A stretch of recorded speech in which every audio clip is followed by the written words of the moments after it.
ಆಕಾಶವಾಣಿ ವಾರ್ತೆಗಳು. ಓದುತ್ತಿರುವವರು ಶಿಲ್ಪಾ ಹೆಚ್ಎಂ. ಮುಖ್ಯಾಂಶಗಳು: ಯಶಸ್ವಿ ಸ್ವೀಡನ್ ಪ್ರವಾಸ ಸಂಪನ್ನಗೊಳಿಸಿ ನಾರ್ವೆಗೆ ಪ್ರಯಾಣ ಬೆಳೆಸಿದ ಪ್ರಧಾನಿ ನರೇಂದ್ರ ಮೋದಿ.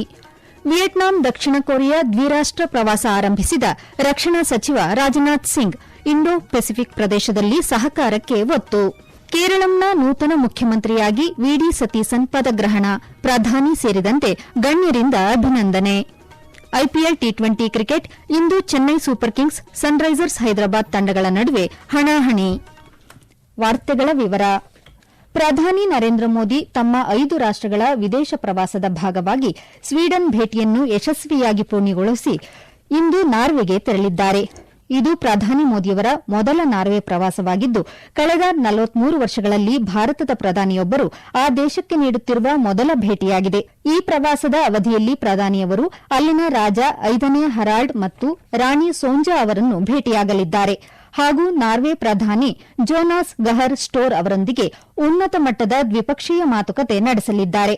ಇದರ ಜೊತೆಗೆ ಉಭಯ ದೇಶಗಳ ಪ್ರಧಾನಿಗಳು ಜಂಟಿಯಾಗಿ ಭಾರತ ನಾರ್ವೆ ಉದ್ಯಮ ಮತ್ತು ಸಂಶೋಧನಾ ಶೃಂಗಸಭೆಯನ್ನು ಉದ್ದೇಶಿಸಿ ಮಾತನಾಡಲಿದ್ದಾರೆ. ನಾಳೆ 3ನೇ ಭಾರತ ನಾರ್ಡಿಕ್ ಶೃಂಗಸಭೆ ಜರುಗಲಿದ್ದು, ತಂತ್ರಜ್ಞಾನ, ಆವಿಷ್ಕಾರ, ಹಸಿರು ಇಂಧನ ಪರಿವರ್ತನೆ, ಸುಸ್ಥಿರ ಅಭಿವೃದ್ಧಿ, ರಕ್ಷಣೆ, ಬಾಹ್ಯಾಕಾಶ ಮತ್ತು ಆರ್ಕ್ಟಿಕ್ ಸಂಶೋಧನಾ ವಲಯಗಳಲ್ಲಿ ಭಾರತ ಮತ್ತು ನಾರ್ಡಿಕ್ ರಾಷ್ಟಗಳ ನಡುವಿನ ಬಾಂಧವ್ಯಕ್ಕೆ ಕಾರ್ಯತಂತ್ರದ ಹೊಸ ಆಯಾಮವನ್ನು ನೀಡಲಿದೆ.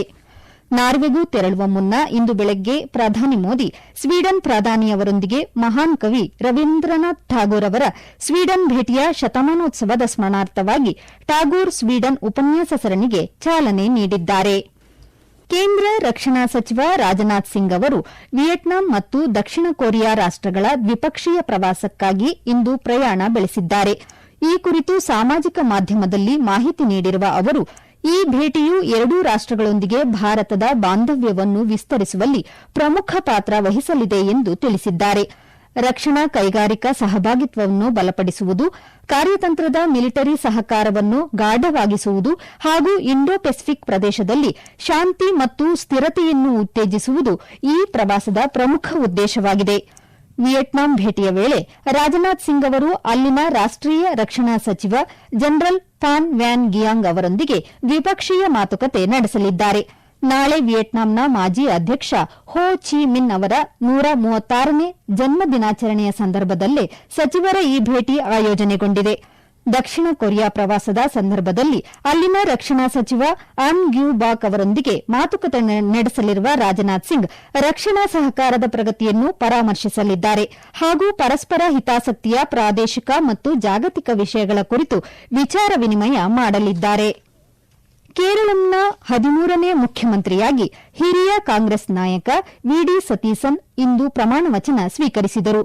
ಇದರೊಂದಿಗೆ ಕಳೆದ 10 ವರ್ಷಗಳ ಬಳಿಕ ಕೇರಳದಲ್ಲಿ ಕಾಂಗ್ರೆಸ್ ನೇತೃತ್ವದ ಯುಡಿಎಫ್ ಸರ್ಕಾರ ಅಧಿಕಾರಕ್ಕೆ ಬಂದಂತಾಗಿದೆ. ತಿರುವನಂತಪುರಂನ ಕೇಂದ್ರೀಯ ಕ್ರೀಡಾಂಗಣದಲ್ಲಿ ನಡೆದ ಸಮಾರಂಭದಲ್ಲಿ ರಾಜ್ಯಪಾಲ ರಾಜೇಂದ್ರ ಅರ್ಲೇಕರ್ ಸತೀಸನ್ ಅವರಿಗೆ ಅಧಿಕಾರ ಗೌಪ್ಯತೆಯ ಪ್ರಮಾಣವಚನ ಬೋಧಿಸಿದರು. ಮುಖ್ಯಮಂತ್ರಿಯವರೊಂದಿಗೆ ಐಯುಎಂಎಲ್ನ ಪಿಕೆ ಕುನ್ಹಾಲಿ ಕುಟ್ಟಿ, ಕಾಂಗ್ರೆಸ್ನ ರಮೇಶ್ ಚೆನ್ನಿತ್ತಲ ಮತ್ತು ಸನ್ನಿ ಜೋಸೆಫ್ ಸೇರಿದಂತೆ ಒಟ್ಟು 21 ಸದಸ್ಯರ ಸಚಿವ ಸಂಪುಟ ಪ್ರಮಾಣ ವಚನ ಸ್ವೀಕರಿಸಿತು. ಪ್ರಧಾನಿ ನರೇಂದ್ರ ಮೋದಿ ಸಾಮಾಜಿಕ ಮಾಧ್ಯಮ ಸಂದೇಶದ ಮೂಲಕ ನೂತನ ಮುಖ್ಯಮಂತ್ರಿಯವರನ್ನು ಅಭಿನಂದಿಸಿದ್ದಾರೆ.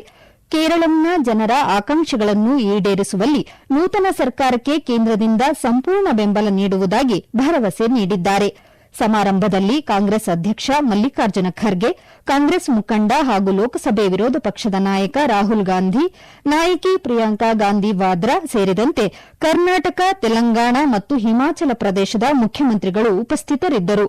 ನೂತನ ಸಚಿವ ಸಂಪುಟದಲ್ಲಿ ಕಾಂಗ್ರೆಸ್ನ 12, ಐಯುಎಂಎಲ್ನ 5 ಹಾಗೂ ಮೈತ್ರಿಕೂಟದ ಇತರ ಪಕ್ಷಗಳ ತಲಾ ಒಬ್ಬರು ಸಚಿವರಾಗಿ ಸ್ಥಾನ ಪಡೆದಿದ್ದಾರೆ.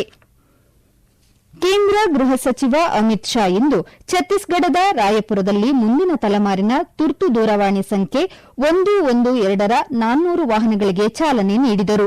ಈ ಹಿಂದೆ ರಾಜ್ಯದ ಕೇವಲ 16 ಜಿಲ್ಲೆಗಳಲ್ಲಿ ಲಭ್ಯವಿದ್ದ ಈ ಸೇವೆ ಈಗ ಛತ್ತೀಸ್ಗಢದ ಎಲ್ಲಾ 33 ಜಿಲ್ಲೆಗಳಲ್ಲಿ ವಿಸ್ತರಿಸಲಾಗಿದೆ. ಈ ಕಾರ್ಯಕ್ರಮದ ಬಳಿಕ ಬಸ್ತಾರ್ಗೆ ತೆರಳಲಿರುವ ಸಚಿವರು ಅಲ್ಲಿ ನೇತನಾರ್ ಗ್ರಾಮದ ಸಿಆರ್ಪಿಎಫ್ ಶಿಬಿರ ಆವರಣದಲ್ಲಿ ಸಾರ್ವಜನಿಕ ಸೇವಾ ಕೇಂದ್ರವನ್ನು ಉದ್ಘಾಟಿಸಲಿದ್ದಾರೆ. ನಂತರ ಜಗದಲ್ಪುರಕ್ಕೆ ಭೇಟಿ ನೀಡಲಿರುವ ಸಚಿವರು ಅಮರ್ ವಾಟಿಕಾದಲ್ಲಿ ಹುತಾತ್ಮರಿಗೆ ಗೌರವ ನಮನ ಸಲ್ಲಿಸಿದ್ದಾರೆ. ಬಳಿಕ ಅಲ್ಲಿನ ಬಾದಲ್ ಅಕಾಡೆಮಿಯಲ್ಲಿ ಹುತಾತ್ಮರ ಕುಟುಂಬಸ್ಥರು, ಭದ್ರತಾ ಸಿಬ್ಬಂದಿ, ನಕ್ಸಲ್ ಹಿಂಸಾಚಾರ ಪೀಡಿತರು ಮತ್ತು ಸ್ಥಳೀಯ ಸಮುದಾಯದ ಪ್ರತಿನಿಧಿಗಳೊಂದಿಗೆ ಸಂವಾದ ನಡೆಸಲಿದ್ದಾರೆ. ಸಂಜೆ ಬಸ್ತಾರ್ ಕೆ ಸಾಂಗ್ ಜಾನಪದ ಸಾಂಸ್ಕೃತಿಕ ಕಾರ್ಯಕ್ರಮದಲ್ಲಿ ಭಾಗವಹಿಸಲಿರುವ ಅವರು ನಾಳೆ ಜಗದಲ್ಪುರದಲ್ಲಿ ತಮ್ಮ ಅಧ್ಯಕ್ಷತೆಯಲ್ಲಿ ನಡೆಯಲಿರುವ ಕೇಂದ್ರ ವಲಯ ಮಂಡಳಿಯ 26ನೇ ಸಭೆಯಲ್ಲಿ ಪಾಲ್ಗೊಳ್ಳಲಿದ್ದಾರೆ. ಈ ಮಹತ್ವದ ಸಭೆಯಲ್ಲಿ ಛತ್ತೀಸ್ಗಢ, ಮಧ್ಯಪ್ರದೇಶ, ಉತ್ತರ ಪ್ರದೇಶ ಮತ್ತು ಉತ್ತರಾಖಂಡದ ಮುಖ್ಯಮಂತ್ರಿಗಳು ಭಾಗವಹಿಸಲಿದ್ದಾರೆ. ಈ ವಾರ್ತೆಗಳನ್ನು ಆಕಾಶವಾಣಿಯಿಂದ ಕೇಳುತ್ತಿದ್ದೀರಿ. ನಮ್ಮ ಎಲ್ಲಾ ರಾಷ್ಟ್ರೀಯ ವಾರ್ತೆಗಳು ಹಾಗೂ ಪ್ರದೇಶ ಸಮಾಚಾರ ಈಗ ಆಕಾಶವಾಣಿ ನ್ಯೂಸ್ ಕನ್ನಡ ಯೂಟ್ಯೂಬ್ ಚಾನೆಲ್ನಲ್ಲಿ ಲಭ್ಯ. ನಮ್ಮ ಎಕ್ಸ್ ಖಾತೆ ಮತ್ತು ಇನ್ಸ್ಟಾಗ್ರಾಂ ಖಾತೆ ಆಕಾಶವಾಣಿ ನ್ಯೂಸ್ ಕನ್ನಡ. ಹೆಚ್ಚಿನ ಮಾಹಿತಿಗಾಗಿ ನಮ್ಮ ಫೇಸ್ಬುಕ್ ಖಾತೆ ಎಐಆರ್ ಕನ್ನಡ ನ್ಯೂಸ್ ಅನುಸರಿಸಿ. ಮಾಹಿತಿಯ ಹೂರಣ ವಾರದ ಕಾರ್ಯಕ್ರಮ ಪ್ರಚಲಿತ ವಿದ್ಯಮಾನ ಪ್ರತಿ ಬುಧವಾರ 9:15ಕ್ಕೆ. ಪಶ್ಚಿಮ ಬಂಗಾಳದ ಸುವೇಂದು ಅಧಿಕಾರಿ ನೇತೃತ್ವದ ಬಿಜೆಪಿ ಸರ್ಕಾರವು ರಾಜ್ಯ ಸರ್ಕಾರಿ ಉದ್ಯೋಗಾಕಾಂಕ್ಷಿಗಳಿಗೆ ಸಿಹಿ ಸುದ್ದಿ ನೀಡಿದ್ದು, ನೇಮಕಾತಿಯ ಗರಿಷ್ಠ ವಯೋಮಿತಿಯನ್ನು ಹೆಚ್ಚಿಸಿ ಐತಿಹಾಸಿಕ ತೀರ್ಮಾನ ಕೈಗೊಂಡಿದೆ.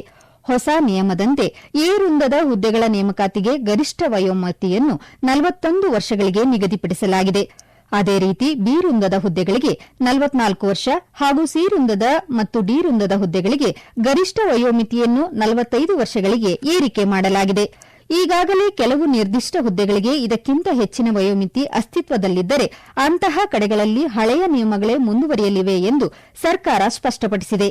ಸರ್ಕಾರದ ಈ ನಿರ್ಧಾರವು ರಾಜ್ಯದ ಸಾವಿರಾರು ನಿರುದ್ಯೋಗಿ ಯುವಕರಿಗೆ ಹೆಚ್ಚಿನ ಉದ್ಯೋಗಾವಕಾಶಗಳನ್ನು ಒದಗಿಸಲಿದೆ ಎಂದು ನಿರೀಕ್ಷಿಸಲಾಗಿದೆ. ಪಶ್ಚಿಮ ಏಷ್ಯಾದಲ್ಲಿ ಉದ್ವಿಗ್ನ ಪರಿಸ್ಥಿತಿ ಮುಂದುವರೆದಿರುವ ನಡುವೆಯೇ ಸುಮಾರು 20,000 ಮೆಟ್ರಿಕ್ ಟನ್ ದ್ರವೀಕೃತ ಪೆಟ್ರೋಲಿಯಂ ಗ್ಯಾಸ್ ಎಲ್ಪಿಜಿ ಹೊತ್ತ ನೌಕೆಯೊಂದು ಗುಜರಾತ್ನ ಕಂಡ್ಲಾದಲ್ಲಿರುವ ದೀನ್ ದಯಾಳ್ ಬಂದರು ಪ್ರಾಧಿಕಾರಕ್ಕೆ ಸುರಕ್ಷಿತವಾಗಿ ಬಂದು ತಲುಪಿದೆ. ಮಾರ್ಷಲ್ ಐಲ್ಯಾಂಡ್ಸ್ ಧ್ವಜ ಹೊಂದಿರುವ ಎಂವಿ ಸಿಮಿ ಎಂಬ ಹೆಸರಿನ ಈ ನೌಕೆಯು ಕತಾರ್ನಿಂದ ತನ್ನ ಪ್ರಯಾಣ ಆರಂಭಿಸಿತ್ತು ಹಾಗೂ ಕಂಡ್ಲಾ ಬಂದರಿನಲ್ಲಿ ಲಂಗರು ಹಾಕಿದೆ. ಮಾರ್ಚ್ ಆರಂಭದಿಂದ ಈವರೆಗೆ ಒಟ್ಟು 13 ಭಾರತೀಯ ಧ್ವಜದ ನೌಕೆಗಳು ಹಾರ್ಮುಜ್ ಜಲಸಂಧಿಯನ್ನು ಯಶಸ್ವಿಯಾಗಿ ದಾಟಿವೆ. ಇವುಗಳಲ್ಲಿ 12 ಎಲ್ಪಿಜಿ ಟ್ಯಾಂಕರ್ಗಳು ಹಾಗೂ 1 ಕಚ್ಚಾ ತೈಲ ಹೊತ್ತ ನೌಕೆ ಸೇರಿವೆ. ಜಾಗತಿಕ ಇಂಧನ ಪೂರೈಕೆಯ ದೃಷ್ಟಿಯಿಂದ ಪ್ರಮುಖವಾಗಿರುವ ಈ ಜಲಮಾರ್ಗದ ಮೂಲಕ ಸರಕು ಸಾಗಣೆ ಮುಂದುವರೆದಿರುವುದು ಆರ್ಥಿಕ ದೃಷ್ಟಿಯಿಂದ ಮಹತ್ವದ ಬೆಳವಣಿಗೆಯಾಗಿದೆ. ಅಂತಾರಾಷ್ಟೀಯ ಸಮುದ್ರಯಾನ ಮಹಿಳಾ ದಿನದ ಅಂಗವಾಗಿ ಕೇಂದ್ರ ಬಂದರು, ಹಡಗು ಮತ್ತು ಜಲಮಾರ್ಗ ಸಚಿವ ಸರ್ಬಾನಂದ ಸೋನೋವಾಲ್ ಇಂದು ಮಹಿಳಾ ನಾವಿಕರ ಅದಮ್ಯ ಚೇತನಕ್ಕೆ ನಮನ ಸಲ್ಲಿಸಿದ್ದಾರೆ. ಸಾಮಾಜಿಕ ಮಾಧ್ಯಮ ಪೋಸ್ಟ್ನಲ್ಲಿ ಅವರು ಉತ್ತಮ ನೀತಿ ಸುಧಾರಣೆಗಳಿಂದಾಗಿ ದೇಶವು ಭಾರತೀಯ ಮಹಿಳಾ ನಾವಿಕರ ಸಂಖ್ಯೆಯಲ್ಲಿ ಭಾರೀ ಹೆಚ್ಚಳವನ್ನು ಕಾಣುತ್ತಿದೆ ಎಂದು ಹೇಳಿದ್ದಾರೆ. ನಾರಿ ಶಕ್ತಿಯು ಮುಂಚೂಣಿಯಲ್ಲಿದ್ದು ಭಾರತ ಮತ್ತು ಜಾಗತಿಕ ಕಡಲ ವಲಯವನ್ನು ಉಜ್ವಲ, ಹೆಚ್ಚು ಅಂತರ್ಗತ ಭವಿಷ್ಯದತ್ತ ಕೊಂಡೊಯ್ಯುತ್ತಿದೆ ಎಂದು ಅವರು ಹೇಳಿದರು. ಇಂದು ಚೆನ್ನೈನಲ್ಲಿ ನಡೆಯಲಿರುವ ಐಪಿಎಲ್ ಟಿ20 ಕ್ರಿಕೆಟ್ ಪಂದ್ಯದಲ್ಲಿ ಚೆನ್ನೈ ಸೂಪರ್ ಕಿಂಗ್ಸ್ ಮತ್ತು ಸನ್ರೈಸರ್ಸ್ ಹೈದರಾಬಾದ್ ತಂಡಗಳು ಮುಖಾಮುಖಿಯಾಗಲಿವೆ. ಪಂದ್ಯ ರಾತ್ರಿ 7:30 ಆರಂಭವಾಗಲಿದೆ. ದೆಹಲಿಯ ಅರುಣ್ ಜೇಟ್ಲಿ ಕ್ರೀಡಾಂಗಣದಲ್ಲಿ ರಾತ್ರಿ ನಡೆದ ಪಂದ್ಯದಲ್ಲಿ ಡೆಲ್ಲಿ ಕ್ಯಾಪಿಟಲ್ಸ್ ತಂಡ ರಾಜಸ್ಥಾನ್ ರಾಯಲ್ಸ್ ತಂಡವನ್ನು 5 ವಿಕೆಟ್ಗಳಿಂದ ಮಣಿಸಿತು. ಈಗ ಕೊನೆಯಲ್ಲಿ ಮತ್ತೊಮ್ಮೆ ಮುಖ್ಯಾಂಶಗಳು. ಯಶಸ್ವಿ ಸ್ವೀಡನ್ ಪ್ರವಾಸ ಸಂಪನ್ನಗೊಳಿಸಿ ನಾರ್ವೆಗೆ ಪ್ರಯಾಣ ಬೆಳೆಸಿದ ಪ್ರಧಾನಿ ನರೇಂದ್ರ ಮೋದಿ. ವಿಯೆಟ್ನಾಂ, ದಕ್ಷಿಣ ಕೊರಿಯಾ ದ್ವಿರಾಷ್ಟ ಪ್ರವಾಸ ಆರಂಭಿಸಿದ ರಕ್ಷಣಾ ಸಚಿವ ರಾಜನಾಥ್ ಸಿಂಗ್. ಇಂಡೋ ಪೆಸಿಫಿಕ್ ಪ್ರದೇಶದಲ್ಲಿ ಸಹಕಾರಕ್ಕೆ ಒತ್ತು. ಕೇರಳಂನ ನೂತನ ಮುಖ್ಯಮಂತ್ರಿಯಾಗಿ ವಿಡಿ ಸತೀಸನ್ ಪದಗ್ರಹಣ. ಪ್ರಧಾನಿ ಸೇರಿದಂತೆ ಗಣ್ಯರಿಂದ ಅಭಿನಂದನೆ. ಐಪಿಎಲ್ ಟಿ20 ಕ್ರಿಕೆಟ್ ಇಂದು Chennai super kings, sunrisers Hyderabad ತಂಡಗಳ ನಡುವೆ ಹಣಾಹಣಿ. ಇಲ್ಲಿಗೆ ವಾರ್ತಾ ಪ್ರಸಾರ ಮುಕ್ತಾಯವಾಯಿತು. ನಮ್ಮ ಮುಂದಿನ ವಾರ್ತಾ ಪ್ರಸಾರ 2:30 ನಿಮಿಷಕ್ಕೆ.